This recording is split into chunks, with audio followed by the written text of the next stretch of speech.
Guys, pahapon na. Natatakot ako. Meron kasi ang horror story sa inyo. Ayan, flashlight. Kay papang cellphone to. And ito, proof. Anong, time check tayo, guys. Ay, ano ba yan? Sobrang lakas na nga ng... Kita nyo ba? Ay, hindi. Sorry. Hindi pala yun oras. 6:35 ng gabi. Pahapon na. As in, gabing-gabi na, guys. Utang mo, ang dark. Diba? And nandito pa rin kami sa mismong lugar na pinuntahan namin. And I'm gonna share this scary story to you kasi kanina lang siya nangyari. And natatakot ako. Wait lang. Lagay ko lang to dito. Sorry ha. Wait kasi natatakot ako. Sarap natin to. So, kanina pahapon na din to. Mga 5, tas blank. Basta, maggagabi na. It's getting noon and darker, as in very dark.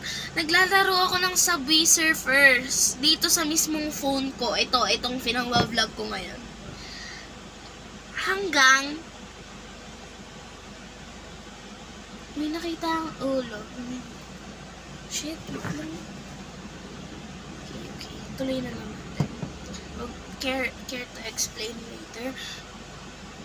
Meron talaga ako nakita. So, yung may nakita akong habang nagsasubway surfers ako.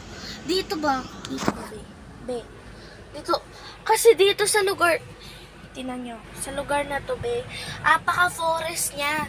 Para bang pang-hiking, paakyat siya ng bundok na something. Tapos, ayan, ang forest niya, madaming tao. Tapos ito ay accident-prone area. As in, accident-prone area siya. Tapos paahon. Tapos kuba yung daan. Bako. Ayun. May nakikita talaga ako.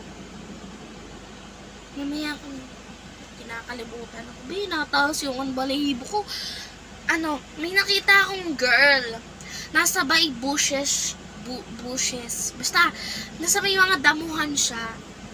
Nakikita ko siya, be. Naka-pigtails, ganun, no? Pigtails. Pigtails na magulo, messy hair ba? Tapos yung ngiti niya hanggang dito, nakagano, no? Yung mata niya, nakagano. Yung may tumutulong dugo sa mga ganto niya, tapos meron siya dito mga pasa-pasa. Ang laki ng mga pasa niya, be. Tapos,